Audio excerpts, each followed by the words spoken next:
The year was 2247, and humanity had finally reached beyond the cradle of its birth. The first interstellar colony ships had departed for Proxima Centauri, and the great telescopes of the Lunar Observatory had mapped over 40,000 exoplanets capable of supporting life. It was an age of hope, an age of expansion, an age where the children of Earth looked to the stars with wonder rather than fear.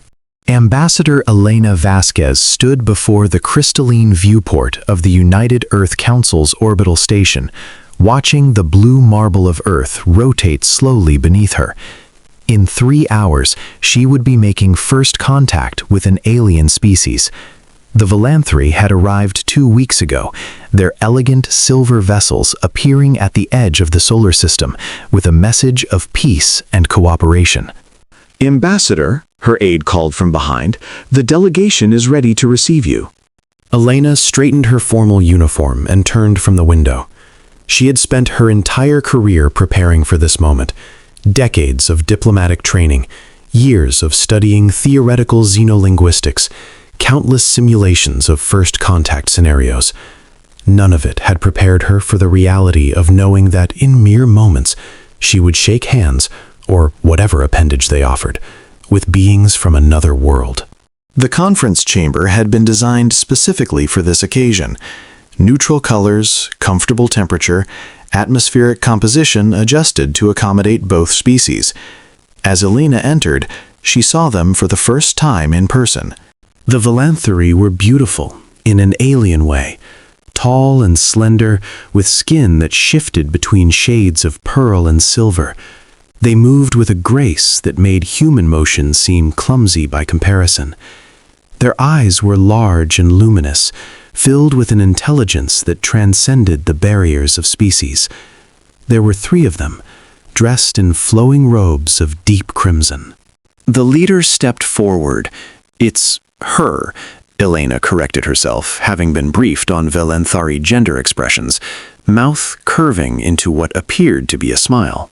"Ambassador Vasquez," the alien said, speaking perfect English through some form of translation technology embedded in her collar.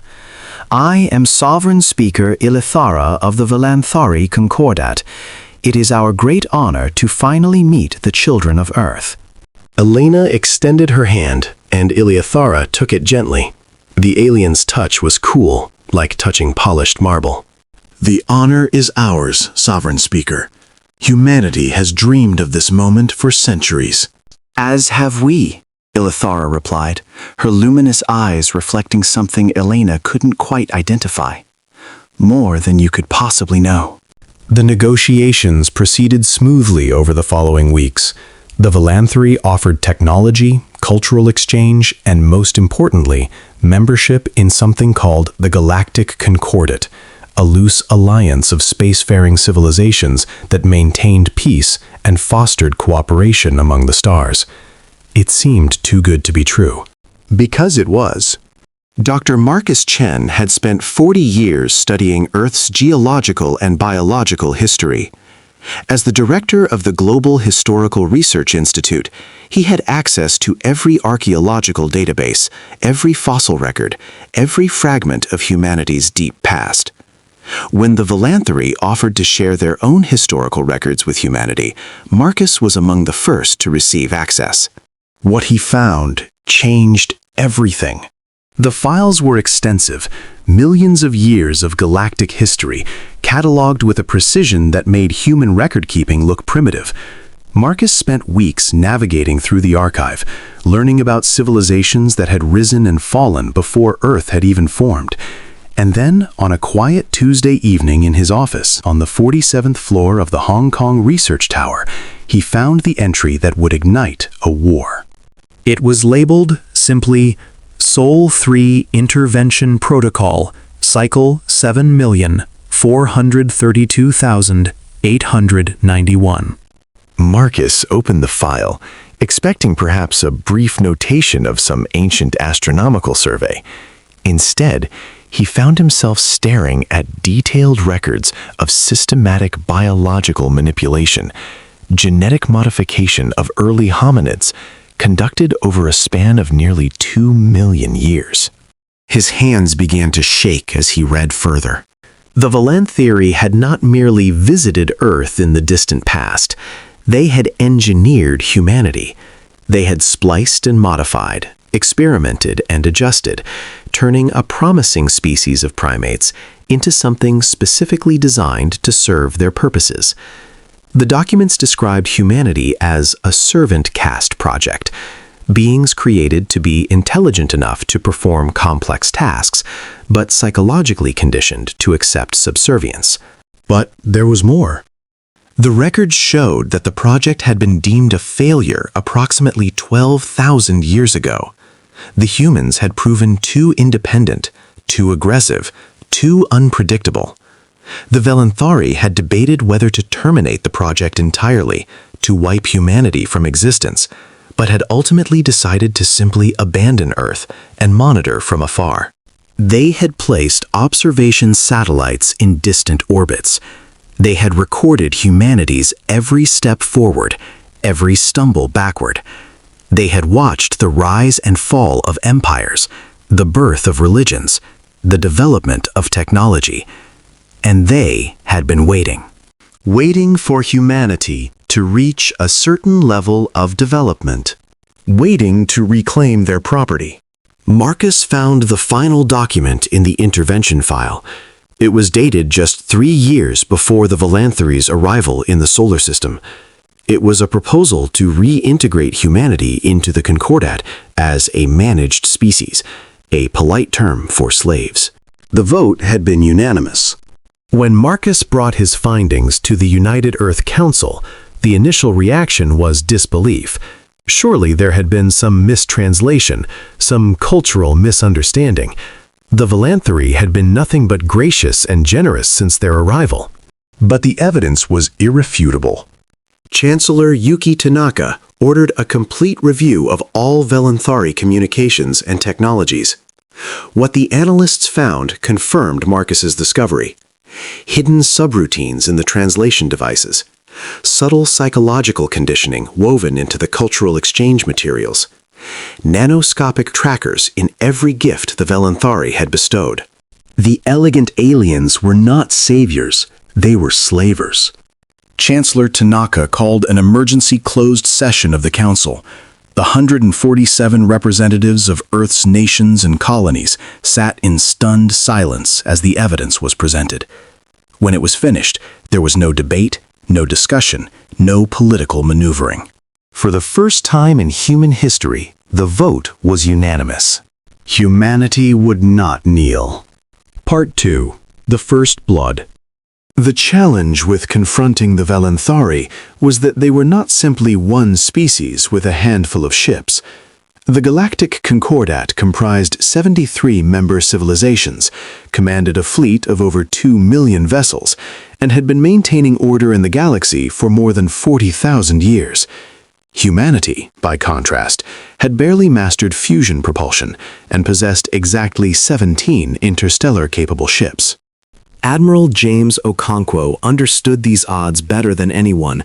As the commander of the United Earth Defense Force, he had spent the weeks since the discovery working around the clock with his staff, trying to find some advantage, some weakness that humanity could exploit.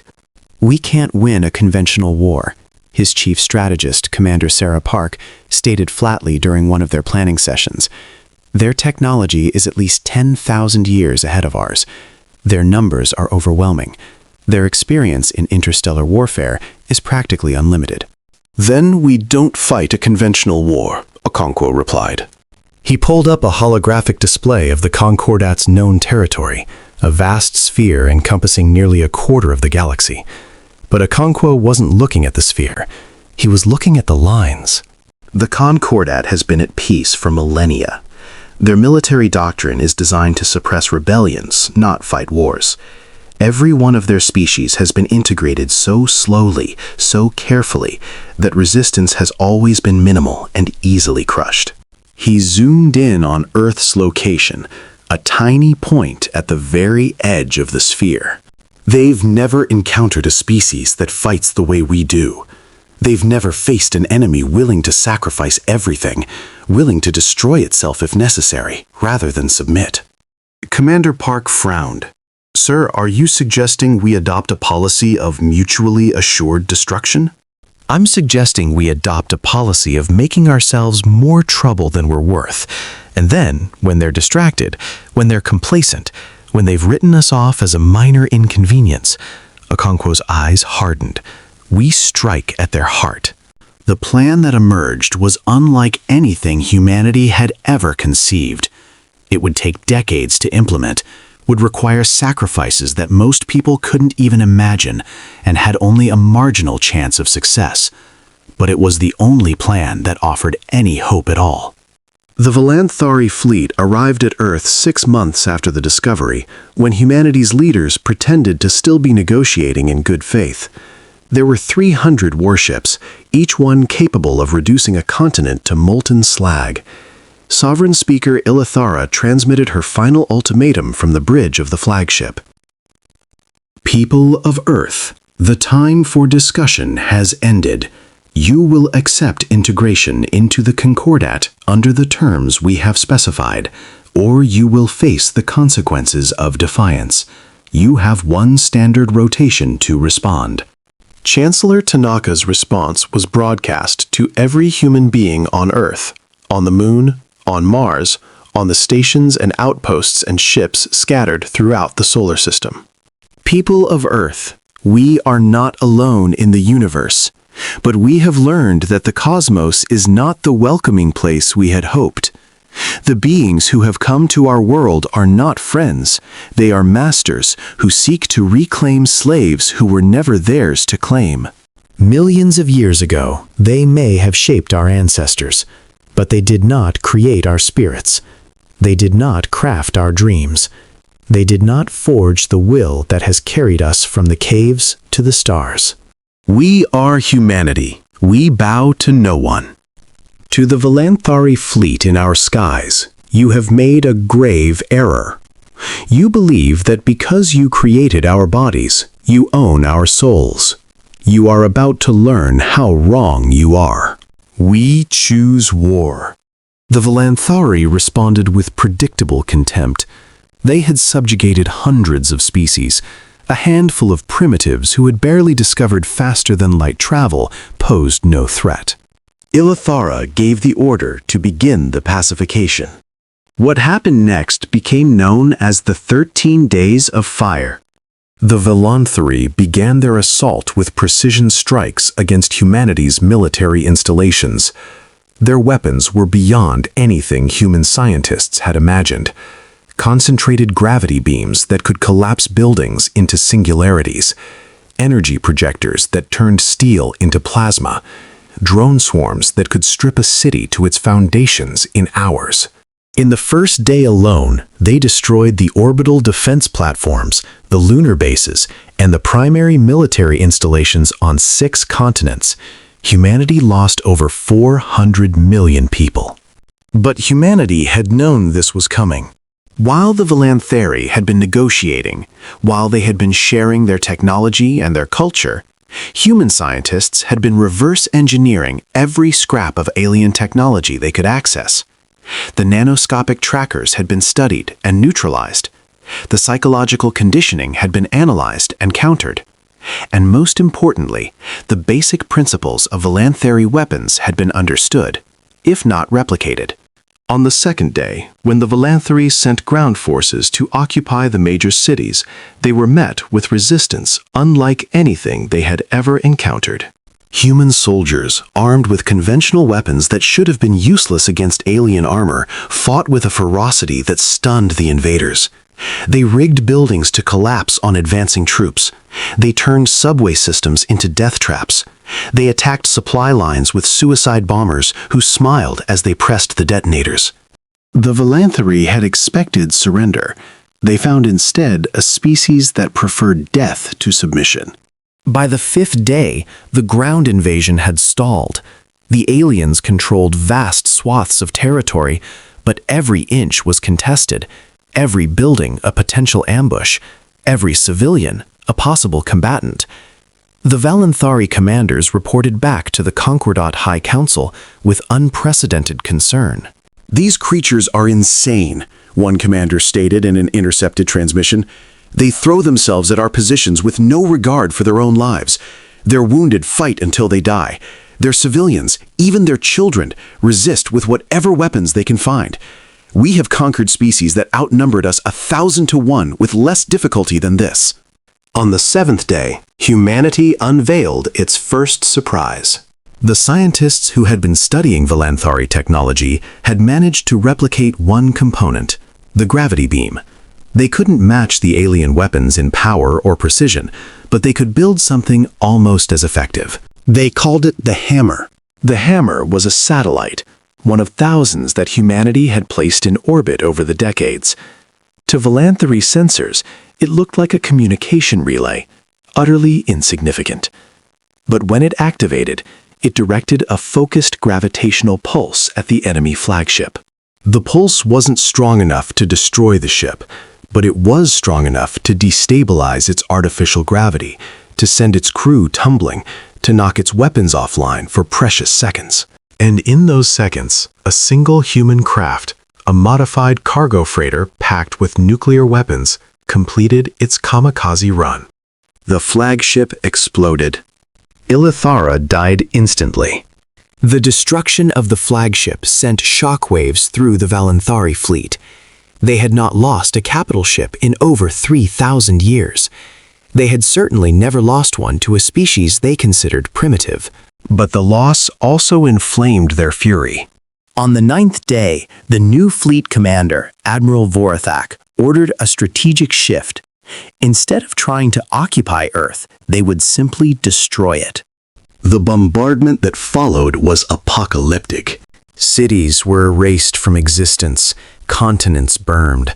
The oceans themselves began to boil in places where the attacks were concentrated. Humanity retreated underground into bunkers that had been prepared in secret over the months since the discovery, but even the bunkers weren't safe. The Valenthari used penetrating weapons that could reach kilometers beneath the surface. By the 12th day, Earth's population had been reduced from 11 billion to less than 2 billion. The planet's surface was a hellscape of ash and fire. But humanity still fought. And on the 13th day, Admiral Okonkwo played his first trump card. The 17 interstellar-capable ships that humanity possessed had not been used in the defense of Earth. They had been sent elsewhere, to targets that the Valenthari never expected. The Concordat's infrastructure was vast and complex, the product of millennia of development. Like any complex system, it had vulnerabilities, and the greatest vulnerability was the network of relay stations that allowed faster-than-light communication across the galaxy. These stations were lightly defended. Why wouldn't they be? No enemy had threatened the Concordat's core infrastructure in tens of thousands of years. The idea that a primitive species fighting for its survival would sacrifice precious ships to attack distant communication relays was inconceivable. On the 13th day, 17 human ships attacked 17 relay stations simultaneously. They emerged from FTL travel, dumped their payloads of nuclear weapons, and vanished before the local defense forces could respond. The attacks didn't destroy the relays entirely, but they damaged them enough to create cascading failures across a significant portion of the network. For the first time in millennia, portions of the Concordat were cut off from instant communication. More importantly, the attacks sent a message. Humanity was not a local problem to be managed. Humanity was a threat to the Concordat itself. Part 3. The Long War. The 13 days of fire ended not with a human victory, but with a Valenthari withdrawal. Admiral Vorithak, suddenly facing a strategic situation he had never been trained for, pulled his fleet back to consult with the High Council. The bombardment of Earth ceased, not out of mercy, but out of the need to reassess. In the breathing room that followed, humanity worked frantically to survive. The underground bunkers were expanded into underground cities. Factories were established in deep caves, powered by geothermal energy that the Valanthari couldn't easily target. The survivors of the surface, the 2 billion who remained, became the core of a new society, one forged in fire and dedicated to a single purpose: revenge. Chancellor Tanaka had died in the bombardment, along with most of the original council. The new leadership that emerged was harder, colder, more pragmatic. They understood that humanity couldn't defeat the Concordat in open battle, but they also understood that the Concordat was not monolithic. 73 member species, bound together by ancient treaties and shared interests. But not all of those species had joined willingly. Not all of them were content with their place in the hierarchy. And not all of them were incapable of imagining a universe without Valanthari domination. Admiral Okonkwo, now the de facto leader of humanity's war effort, began reaching out through whatever channels he could establish. The damaged communication relays had created zones of uncertainty, regions where Concordat authority was temporarily weakened. In those regions, Okonkwo's agents made contact with dissidents, rebels, and dreamers who had never dared to hope that someone might challenge the established order. The Valanthari had ruled the Concordat for 40,000 years. In that time, they had suppressed countless uprisings, eliminated countless threats, and established themselves as the unquestioned masters of galactic civilization. But they had also made countless enemies. Humanity offered those enemies something unprecedented, an example of successful resistance. The next 5 years were the darkest in human history. The Valanthari returned to Earth with an even larger fleet, determined to complete the extinction they had begun. They couldn't occupy the planet. The underground defenses were too extensive, the resistance too fierce. But they could make the surface uninhabitable. They did. By the end of the second year, Earth was a dead world. The atmosphere had been poisoned, the oceans evaporated, the continents reduced to radioactive wasteland. The few million humans who survived did so in deep bunkers, in hollowed-out asteroids, in hidden stations scattered throughout the solar system. But they survived. And they continued to fight. Human ships, growing in number as underground factories churned out vessels based on reverse-engineered Valanthari technology, conducted a guerrilla campaign that spanned the edge of Concordat space. They attacked supply convoys, ambushed patrol vessels, and planted bombs in space stations that exploded months after the human ships had disappeared. They couldn't win. Everyone knew they couldn't win. But they could make the war expensive. They could make other species watch and wonder. They could plant seeds of doubt in the minds of those who had accepted Concordat rule as inevitable. By the 5th year, those seeds were beginning to sprout. The first species to break with the Concordat was the Kreth, a reptilian race that had been subjugated 8,000 years earlier. The Kreth had never forgotten their freedom, had never stopped dreaming of throwing off the Valanthari yoke, but they had never believed it possible. Humanity's resistance changed that calculation. The Kreth uprising began on a remote mining world, where workers suddenly turned on their overseers with improvised weapons and stolen technology. It spread quickly, jumping from planet to planet, system to system. Within months, an entire sector of Concordat space was in open rebellion. The Valanthari responded with overwhelming force, as they always did. But this time, their attention was divided. Human raids continued to harass their supply lines, and the damaged communication network made coordination difficult. The war against the Kreth lasted 3 years. 3 years during which the Concordat was distracted, stretched thin, unable to devote its full attention to exterminating humanity. Other species watched the Kreth uprising with growing interest. The Valanthari crushed it eventually, as everyone expected, but the cost was staggering. Millions of Valanthari soldiers died, dozens of ships were lost, and for the first time, the invincible aura of Concordat dominance had been cracked. By the 10th year of what humans called the War of Reclamation, 5 more species had risen in rebellion. The Concordat was still winning, still crushing each uprising in turn, but it was no longer the effortless dominance of the past. The galaxy was beginning to stir. Part 4. The Human Weapon. Admiral Okonkwo died in the 12th year of the war, his ship destroyed in a raid on a Valanthari shipyard. He was succeeded by Admiral Chen Wei, the daughter of Dr. Marcus Chen, the man who had first discovered the truth about humanity's origins.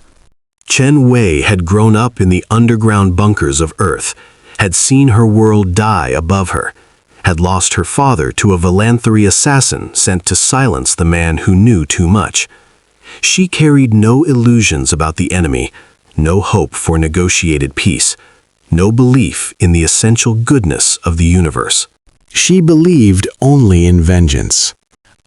Under her command, the human war effort became more ruthless, more creative, more terrifying. She authorized weapons that previous leaders had considered too extreme, biological agents tailored to target Valanthari physiology, autonomous drones programmed to pursue their targets for decades, planet crackers that could shatter worlds. But her most significant contribution was the development of what came to be known as the human weapon. For years, human scientists had been studying the genetic modifications that the Valanthari had made to early hominids. They had understood that humanity had been engineered for servitude, had been given enhanced intelligence, but also psychological conditioning designed to promote obedience. What they discovered, after decades of research, was that the conditioning had failed. The Valanthari had designed humans to be compliant, cooperative, willing to accept their place in the hierarchy. But somewhere in the long millennia of human evolution, something had gone wrong. The modifications had interacted with other traits, had mutated in unexpected ways, had produced not a servant race, but something entirely different. Humans were aggressive. Humans were competitive. Humans were vengeful. And, most importantly, humans were adaptive. They could survive conditions that would destroy other species, could recover from losses that would break other civilizations, could continue fighting long after any rational calculation would demand surrender. The Valanthari had tried to create perfect slaves. Instead, they had created perfect warriors. Chen Wei weaponized this discovery.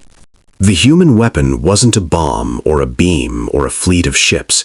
It was an idea, broadcast across the galaxy on every frequency, transmitted to every species that had ever chafed under concorded rule. The message was simple. The Valanthari designed us to be their servants. We refused. If we can defy them, so can you. The effect was beyond anything Chen Wei had hoped. Species that had been subjugated for millennia suddenly remembered their own histories, their own resistance, their own dreams of freedom. They looked at humanity, battered, bloodied, but still fighting, and saw what they might become. The Great Awakening, as historians would later call it, swept across the Concorded like wildfire. Rebellions erupted on 100 worlds, then 1,000. Species that had never communicated openly began coordinating their efforts, sharing intelligence, pooling resources. The Valanthari High Council, for the first time in its history, faced the possibility of losing everything. Part 5. The Alliance. By the 20th year of the war, the Galactic Concordat was fracturing. The Valanthari still held the core of their empire, still commanded the largest and most powerful fleet in the galaxy, but their outer territories were slipping away. The rebellion had grown from scattered uprisings into a coordinated resistance. And at the center of that resistance, somehow, improbably, was humanity.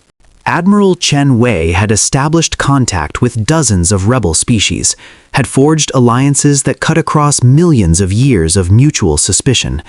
She was not naive enough to believe that these alliances would last forever, that the various species would remain united once the Valanthari threat was removed. But for now, they had a common enemy.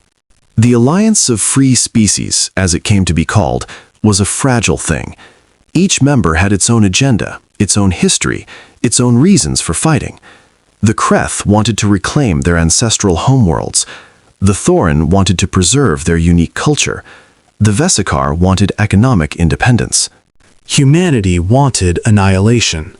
Not mere defeat, not surrender, not a negotiated peace that would leave the Philanthropy diminished but still alive.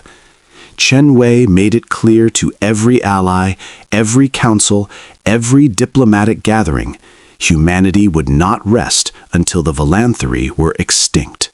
Some species were uncomfortable with this position. They had been raised in a galactic culture that valued stability above all else, that saw complete destruction as barbaric. They argued for moderation, for compromise. Chen Wei's response became legendary. 2 billion of my people survive, she said, addressing the Alliance Council. 2 billion out of 11 billion. We have lost our homeworld, our history, our future. Every day we struggle to grow enough food, to purify enough water, to maintain the technology that keeps us alive. We did nothing to deserve this. We were minding our own business, taking our first steps into the cosmos, dreaming of a future among the stars. The Philanthropy came to us with smiles and gifts, with promises of friendship and cooperation. And when we discovered the truth, when we learned that they had created us as slaves and were coming to reclaim their property, they tried to murder us all. You speak of moderation. You speak of compromise. Tell me, what compromise can there be with those who do not acknowledge your right to exist? What moderation is appropriate toward those who would enslave your children? Humanity will fight until the Philanthropy are destroyed. Every one of them. Every ship, every station, every colony. We will tear down their temples and their palaces, burn their histories and their monuments, and salt the ground where their worlds once stood. You may think us cruel. You may think us extreme. But remember, they did this first. They set the terms of this war. We are simply finishing what they started. The Council voted. By a narrow margin, the Alliance committed to total war. Part 6. The Turning Tide. The war entered a new phase. The scattered rebellions consolidated into coordinated campaigns. Alliance fleets, incorporating technology from dozens of species, began challenging Philanthropy control of key systems. Battles that would have been unthinkable a decade earlier became commonplace. And humanity was at the forefront of every major offensive. Human soldiers had developed a reputation throughout the galaxy. They were fierce beyond reason, willing to take risks that other species considered suicidal, capable of enduring losses that would shatter other armies. They fought with a cold fury that unsettled even their allies, a single-minded determination that seemed to transcend normal survival instincts. The Philanthropy had created this. They had engineered humanity for war, even if that hadn't been their intention. Now their creation was coming for them.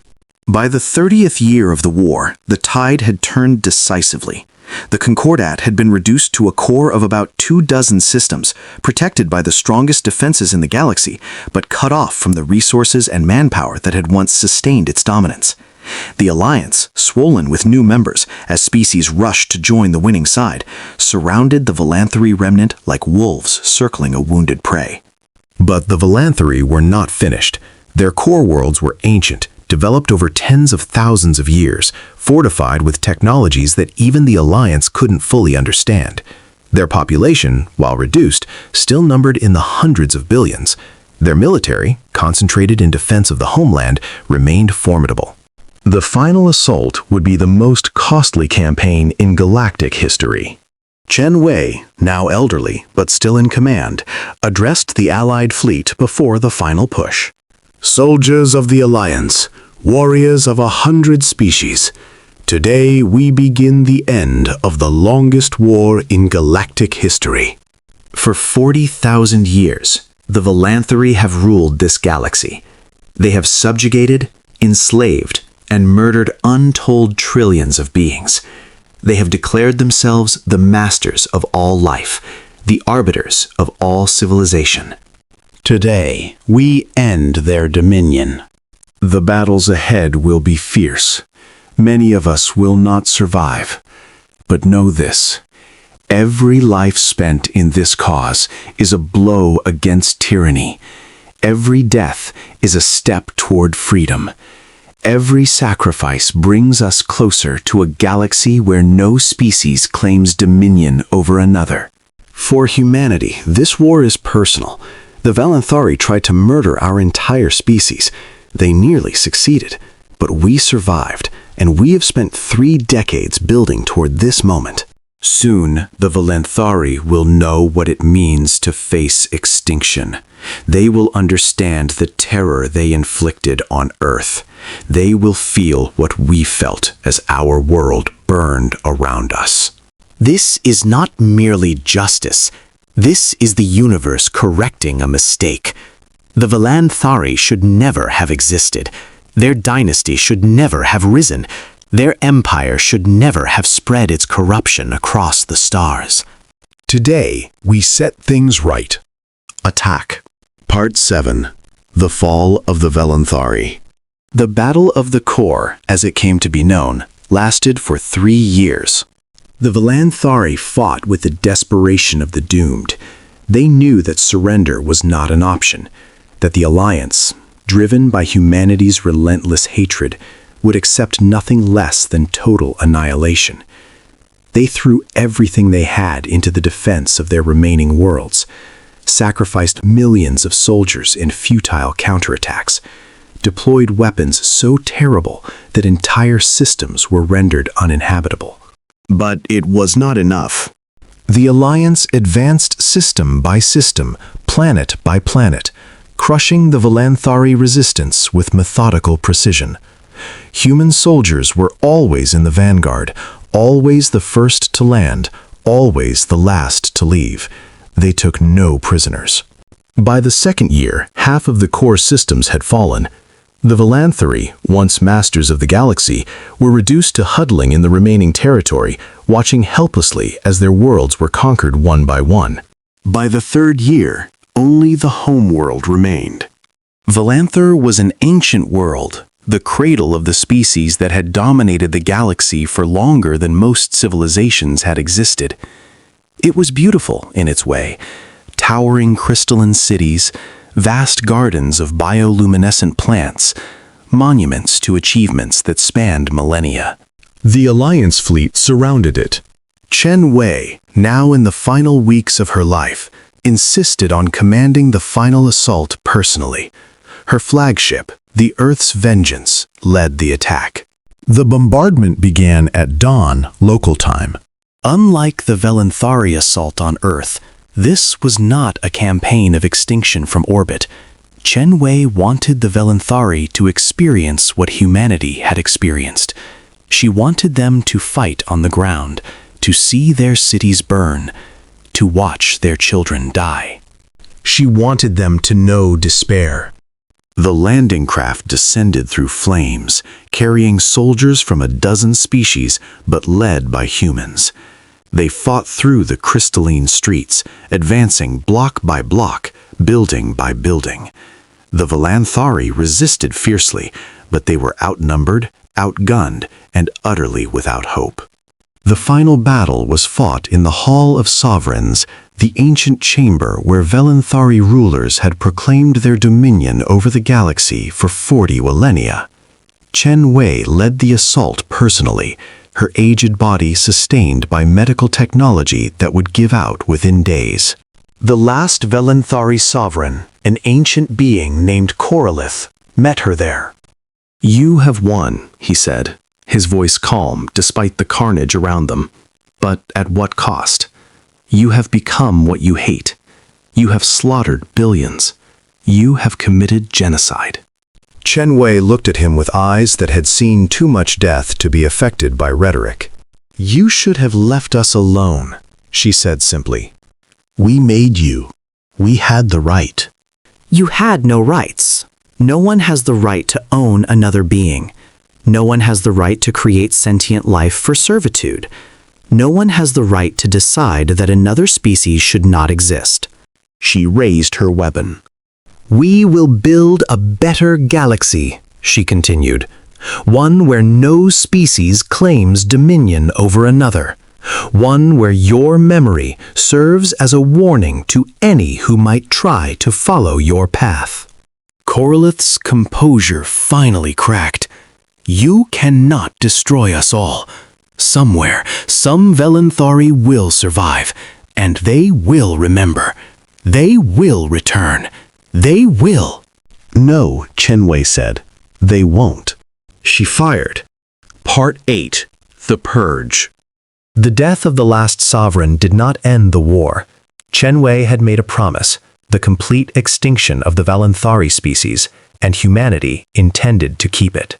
What followed was the most controversial period in galactic history. The Alliance had agreed to total war, but many species expected that after the fall of Valanthar, the remaining Valanthari would be absorbed into some form of surrender, perhaps resettlement to marginal worlds, perhaps permanent disarmament, perhaps the same kind of managed integration that the Valanthari had once planned for humanity. Humanity had different plans. The Purge lasted for 5 years. Human ships, operating independently of the Alliance proper, hunted down every Valanthari survivor they could find. Hidden colonies were discovered and destroyed. Refugee convoys were intercepted and eliminated. Even Valanthari individuals who had fled to other species' worlds were tracked down and killed. It was genocide, pure and simple, and humanity made no apologies for it. Some Alliance members protested.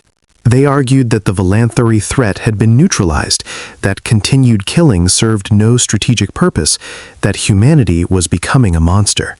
Chen-Wei died before the purge was complete, but her successor, Admiral Thomas Reeves, addressed these concerns directly.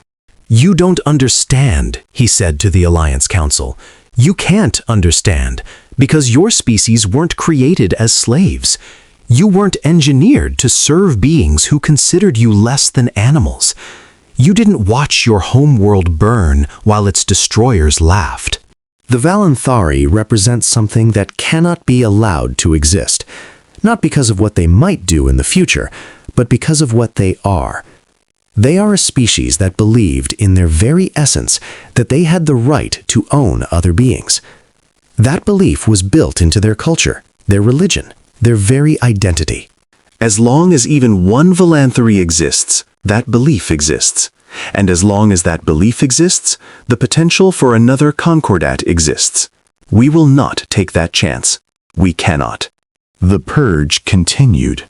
By the 40th year after the first Valanthari ships had arrived at Earth, the species that had dominated the galaxy for 40 millennia was extinct. Every world they had inhabited was cleansed. Every artifact they had created was destroyed. Every record of their existence was sealed away, to be studied only by historians sworn to silence. The Valanthari Dynasty was over. Part 9. The New Order. The aftermath of the war was complicated. The Alliance had been united by opposition to the Valanthari, but with that enemy removed, old rivalries and competing interests began to resurface. Several species attempted to claim portions of the former Concordat territory for themselves, leading to minor conflicts that threatened to escalate. Humanity, surprisingly, became a force for stability. The same species that had pursued the Valanthari to extinction now argued for peaceful cooperation among the former rebels. The same warriors who had shown no mercy to their creators now advocated for tolerance and understanding among the survivors. When challenged on this apparent contradiction, the human representative to the post-war council, a young woman named Maria Santos, born in the underground bunkers of Earth, explained. The Valanthari had to die because of what they represented. They were a species that believed in their own supremacy, that could not conceive of other beings as equals. That belief was incompatible with the kind of galaxy we want to build. But you, all of you, are different. You may have rivalries, you may have disputes, you may even have old hatreds that span millennia, but none of you believe that you have the right to own another species. None of you see other beings as property. We fought to destroy that belief.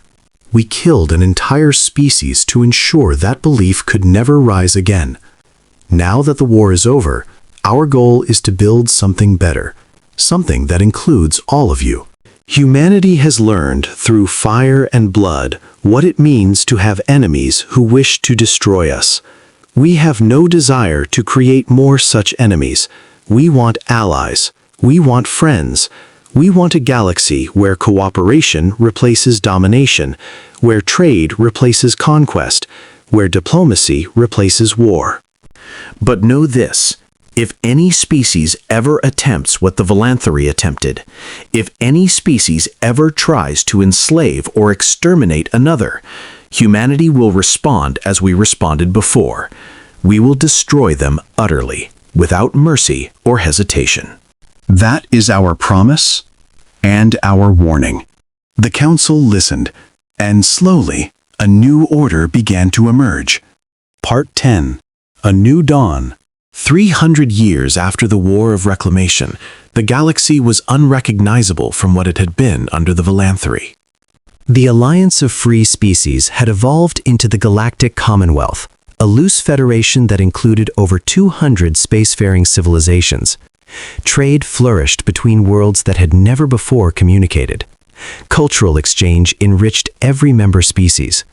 Technology advanced at a pace that the stagnant Comportat had never achieved. And at the center of this new order, somehow, improbably, was humanity. Earth had been restored. It had taken centuries of terraforming, of painstaking reconstruction, of patient work by generations who would never see the results, but the blue marble once again hung in the sky, green and vibrant and alive. New cities had risen from the ashes. New forests had grown where the bombs had fallen. New oceans had filled the basins that the Visionaries had boiled dry. Humanity had spread across the stars. Human colonies dotted the galaxy, from the edge of the core to the farthest reaches of the spiral arms. Human ships traveled the trade routes. Human engineers built the infrastructure. Human artists created works that enriched every culture they touched. But humanity had not forgotten. In the capital of the Commonwealth, on the planet that had been the heart of the Visionaries Empire before it was razed and rebuilt, there was a monument. It was simple, a black stone wall extending for kilometers, inscribed with 9 billion names. The names of every human who had died in the war. Every year, on the anniversary of the first Visionaries attack, billions of beings from across the galaxy made pilgrimage to that wall. They came to remember. They came to honor. They came to remind themselves of the price of tyranny and the cost of freedom. And somewhere in the depths of space where no monitoring device could reach, the last traces of the Visionaries died their final death. Not with a bang, but with silence. The dynasty that had ruled for 40 millennia, that had subjugated hundreds of species, that had believed in its own eternal dominion, was gone, erased from existence so thoroughly that future generations would debate whether it had ever truly existed at all. This was humanity's gift to the galaxy. Not conquest, not dominion, not the replacement of one tyranny with another. Freedom. True, terrible, blood-soaked freedom. Epilogue, the lesson. The historian leaned back from her terminal, her work finally complete. For 50 years, she had studied the War of Reclamation, had pored over the ancient records, had interviewed the few beings old enough to remember the final days of the Concordanet. She had examined the evidence from every angle, had consulted with experts from a dozen species, had developed theories and tested them against the available data. Now, at last, she felt ready to offer her conclusions. The official history was well known. The Visionaries had created humanity, had tried to enslave them, had been destroyed in return. It was a simple story of justice and vengeance, of evil defeated and good triumphant. But the historian knew that history was never simple. The Visionaries had not been monsters. They had been a civilization like any other, with art and music and philosophy, with individuals who loved and dreamed and hoped. They had done terrible things, yes, but were those things truly worse than what countless other civilizations had done throughout history? Were they worse than what humanity itself had done in the final years of the war? The historian had no answers to these questions. She suspected that no one did, or ever would. But she had found something else in her research, something that the official histories often overlooked, that the triumphant narratives of human victory tended to obscure. Humanity had not won the war because of their military strength. They had not won because of their technology, or their resources, or their strategic genius. They had won because of something far more fundamental. They had won because they refused to lose. When the Volanthori first attacked, humanity should have surrendered. By any rational calculation, resistance was hopeless. The technology gap was insurmountable. The numerical disadvantage was overwhelming. The outcome was predetermined. But humanity didn't surrender. When Earth was destroyed, humanity should have given up. Their home world was gone, their population decimated, their civilization reduced to scattered remnants hiding in caves and asteroids. There was nothing left to fight for. But humanity didn't give up. When the war dragged on for decades, when the costs mounted and the end remained nowhere in sight, humanity should have negotiated. They could have accepted some form of diminished existence, some compromise that would have preserved at least part of what they had been. But humanity didn't negotiate. They fought. They endured. They adapted. They refused to accept any outcome that did not include the complete destruction of those who had wronged them. And in the end, they won. This, the historian realized, was the true lesson of the War of Reclamation. Not that evil will always be punished, or that justice will always prevail. The universe offered no such guarantees. The lesson was simpler and more profound. When a species, any species, refuses to accept defeat, when it commits itself fully and completely to a single purpose, when it proves willing to sacrifice everything for victory, that species becomes very, very dangerous. The Volanthori had made a mistake. They had assumed that humanity, like every other species they had encountered, would eventually submit to superior force. They had not understood that some beings would rather die than kneel. That misunderstanding had cost them everything. The historian saved her final notes and closed her terminal. Tomorrow she would present her findings to the Academy. They would debate her conclusions, challenge her interpretations, offer their own theories and perspectives. But she knew, deep in her heart, that she had found the truth. The Volanthori had interfered with Earth, and humanity had ended their dynasty. Not because humanity was stronger or smarter or more numerous. Because humanity was human. And humans never forget. The stars burned on, indifferent to the dramas that played out beneath them. Civilizations rose and fell, species emerged and vanished, empires expanded and contracted like the breath of the cosmos itself. But somewhere, on a small blue world circling an unremarkable yellow star, a species that had been created for slavery stood free. They looked up at the night sky, at the countless points of light that marked the domains of their neighbors and allies, and they remembered. They remembered the fire that had consumed their ancestors. They remembered the war that had forged their identity. They remembered the price of freedom.